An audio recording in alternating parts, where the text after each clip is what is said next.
Hello friends, SRP square Kannada ಚಾನಲ್ಗೆ ನಿಮಗೆಲ್ಲ ಸ್ವಾಗತ. ಟೀ ಸ್ಟ್ರೈನರನ್ನು ಕ್ಲೀನ್ ಮಾಡೋದು ಹೇಗೆ ಅನ್ನೋದನ್ನು ಸುಲಭ ವಿಧಾನವನ್ನು ತೋರಿಸ್ಕೊಡ್ತಾ ಇದ್ದೀನಿ. ಗ್ಯಾಸ್ ಆನ್ ಮಾಡಿಕೊಳ್ಬೇಕು. ಆ ನಂತರ ಟೀ ಸ್ಟ್ರೈನರನ್ನು ಅದರ ಮೇಲೆ ಇಟ್ಬಿಡಿ. ಒಂದು 5 ನಿಮಿಷಗಳವರೆಗೂ ನೀವು ಇದೇ ರೀತಿಯಾಗಿ ಒಂದು 2-3 ನಿಮಿಷ ಇಟ್ಟ ತಕ್ಷಣ ನಿಮಗೆ ಗೊತ್ತಾಗ್ತಾ ಹೋಗುತ್ತೆ ನೋಡಿರಿ.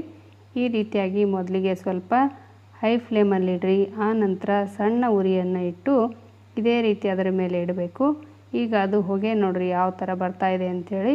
ಅಂದರೆ ಎಲ್ಲ ಹೋಲ್ಗಳು ಕ್ಲೀನ್ ಆಗ್ತಾ ಹೋಗುತ್ತೆ. ಈ ರೀತಿ ಹೊಗೆ ಬಂದರೆ ಹೆದರೋದೇನು ಬೇಡ. ಅದಷ್ಟು ನೋಡಿರಿ ಈ ರೀತಿ ಹೊತ್ತಿ ಉರಿಬೇಕು. ಇದೇ ರೀತಿ ಉರಿತಾ ಇರಬೇಕು. ಅದು ಯಾವಾಗ ಉರಿಯೋದು ಕಡಿಮೆ ಆಗುತ್ತೋ ಆಗ ನಿಮ್ಮ ಟೀ ಸ್ಟ್ರೈನರ್ ಕ್ಲೀನ್ ಆಗಿದೆ ಅಂಥೇಳಿ ಅರ್ಥ. ಈಗ ನೋಡಿರಿ ಹೀಗೆ ಸುಮಾರು ಒಂದು ನಿಮಿಷ ಅಂತೂ ಇದೇ ರೀತಿ ಉರಿಯುತ್ತೆ. ಪೂರ್ಣವಾಗಿ ಎಲ್ಲ ಹೋಲ್ಗಳು ಓಪನ್ ಆಗ್ತಾ ಹೋಗುತ್ತೆ, ಕ್ಲಿಯರ್ ಆಗ್ತಾ ಹೋಗುತ್ತೆ ನೋಡಿರಿ. ಈಗ ಉರಿಯೋದು ಕಡಿಮೆ ಆಯಿತು. ಈಗ ಅಷ್ಟು ಹೋಲ್ಗಳು ಕ್ಲಿಯರ್ ಆಗಿದ್ದಾವೆ. ಈ ರೀತಿ ಆದ ನಂತರ ನೀವು ಮತ್ತೆ ಅದನ್ನು ಈ ರೀತಿ ತಿರುಗಿಸಿ ಒಲೆ ಮೇಲೇ ಇಡಬೇಕು. ನೋಡಿರಿ ಈ ಥರ ಹೊಗೆ ನೋಡಿರಿ ಯಾವ ರೀತಿ ಬರ್ತಿದೆ. ಹೊಗೆ ಆಡ್ತಾನೆ ಇರಬೇಕದು, ಆವಾಗ ಆ ಹೋಲ್ಗಳು ಕ್ಲಿಯರ್ ಆಗುತ್ತೆ. ಇದೇ ಥರ ಒಲೆ ಮೇಲೆ ಇಡಬೇಕು. ಬಹಳಷ್ಟು ಸುಲಭವಾಗಿ ನೀವು ಇದನ್ನು ಕ್ಲೀನ್ ಮಾಡ್ಬೋದು. ಕಷ್ಟನೇ ಇಲ್ಲ. ಯಾಕಂದರೆ ಪ್ರತಿ ದಿವಸ ನಾವು ಟೀ ಮಾಡ್ಕೊಳ್ಳೋವಾಗ ಇದನ್ನು ಬಳಕೆ ಮಾಡ್ತೀವಿ. ಹಾಗಾಗಿ ಒಂದು ತಿಂಗಳಿಗೆ ಒಂದು ಸತಿ ಆದರೂ ನೀವು ಇದನ್ನು ಕ್ಲೀನ್ ಈ ರೀತಿಯಾಗಿ ಇಷ್ಟು ಸುಲಭ ವಿಧಾನದಲ್ಲಿ ನೀವು ಇದನ್ನು ಕ್ಲೀನ್ ಮಾಡ್ಕೊಳ್ಬೋದು. ಸ್ವಲ್ಪನೂ ಕಷ್ಟನೇ ಇಲ್ಲ ನೋಡಿರಿ. ಆರಾಮಾಗಿ ಉರಿಯೋ ಒಲೆ ಮೇಲೆ ಇಟ್ಕೊಂಡು ಹೋದರೆ ಆಗೋಯ್ತು. ಒಂದು ತಿಂಗಳಿಗೆ ಒಂದು ಸತಿ ಈ ರೀತಿ ಕ್ಲೀನ್ ಮಾಡಿಕೊಳ್ರಿ. ನೋಡಿರಿ ಈಗ ಸೈಡಲ್ಲಿರೋದಕ್ಕೂ ಸಹ ಬೆಂಕಿ ತಾಕೋ ಥರ ಇಡಬೇಕು.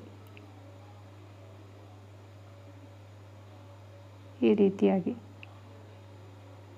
ಈಗ ಒಂದು ಚಿಕ್ಕ ಸ್ಪೂನು ಅಥವಾ ನಿಮ್ಮ ಮನೇಲಿರೋ ಚಿಕ್ಕದಾದಂತಹ ಒಂದು ಚಾಕುನೋ ತೊಗೊಂಡು ನೋಡಿರಿ ಸೈಡಲ್ಲಿ ಹತ್ತಿರುತ್ತಲ್ಲ ಅದನ್ನೆಲ್ಲ ಫುಲ್ ಕ್ಲೀನ್ ಮಾಡ್ಕೊಂಬಿಡ್ರಿ. ಭಾಳ ಸುಲಭ, ಆರಾಮವಾಗಿ ತೆಗಿಬೋದು ಅದನ್ನೆಲ್ಲ.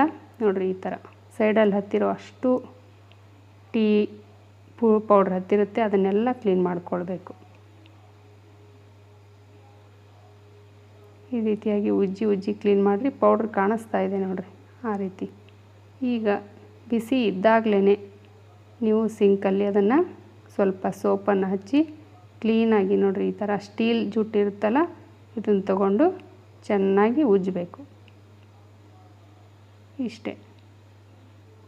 ನಿಮ್ಮ ಹೊಸ ಸ್ಟ್ರೈನರ್ ತಂದಾಗ ಯಾವ ರೀತಿ ಇರುತ್ತೋ ಅದೇ ರೀತಿಯಾಗಿ ಈಗ ನಿಮ್ಮ ಸ್ಟ್ರೈನರ್ ನಿಮಗೆ ದೊರೆಯುತ್ತೆ. ಭಾಳಷ್ಟು ಸುಲಭ ವಿಧಾನ ಇದು. ಇದಕ್ಕಿಂತ ಸುಲಭ ವಿಧಾನ ಮತ್ಯಾವುದು ಇರಲಿಕ್ಕಿಲ್ವೇ ಇಲ್ಲ. ಕ್ಲೀನಾಗಿ ಸ್ಟೀಲ್ ಜುಟ್ಟಿಂದ ಚೆನ್ನಾಗಿ ತಿಕ್ಕಿ ತೊಳೆದ್ರೆ ಆಗೋಯ್ತು. ಹೊಸದಾಗಿ ನೋಡ್ತಾ ಇರೋರು ನನ್ನ ಚಾನಲನ್ನು ಸಬ್ಸ್ಕ್ರೈಬ್ ಮಾಡ್ಕೊಳ್ರಿ.